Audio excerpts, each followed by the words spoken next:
Une bonne nouvelle pour Patrick Dils. À moins d'un mois de son nouveau procès en assises, un rapport de la gendarmerie serait susceptible de le mettre hors de cause dans l'affaire du double meurtre d'enfants de Montigny-lès-Metz. Les enquêteurs ont entendu de nouveaux témoins et ils affirment que le mode opératoire ressemble fort à celui de Francis Holm, le tueur en série. Isabelle Brice, Guy Grimbert.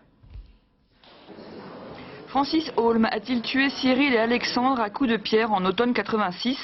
Selon le républicain lorrain, ce serait fort probable. Pour la première fois, le tueur en série aurait affirmé être monté sur le talus et même avoir touché le corps de l'un des enfants. Une déclaration que son avocate balaie d'un revers de la main. Holm, pressé de questions par les gendarmes, a reconnu un certain nombre de choses, a dit j'étais là, j'ai fait ci, j'ai fait ça, et il a immédiatement rétracté ses affirmations.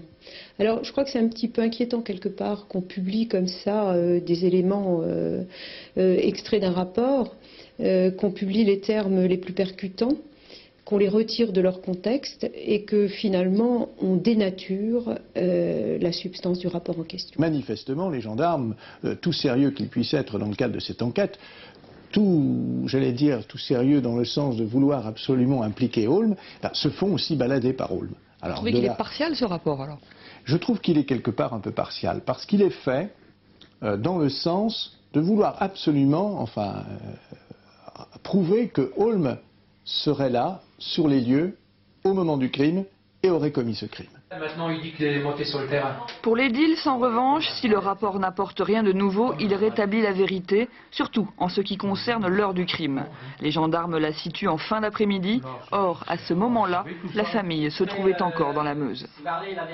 Le travail des gendarmes a été très bien fait, puisqu'ils ont entendu au moins plus d'une centaine de personnes, et qui confortent ce qui avait été déjà dit au départ et dont personne n'a voulu tenir compte.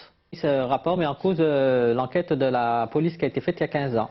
Cette pénultième version des faits va-t-elle plaider en faveur du jeune homme incarcéré depuis 15 ans? Condamné à 2 reprises, Patrick Dils doit être jugé pour la 3e fois à Lyon le mois prochain, du jamais vu dans les annales de la justice.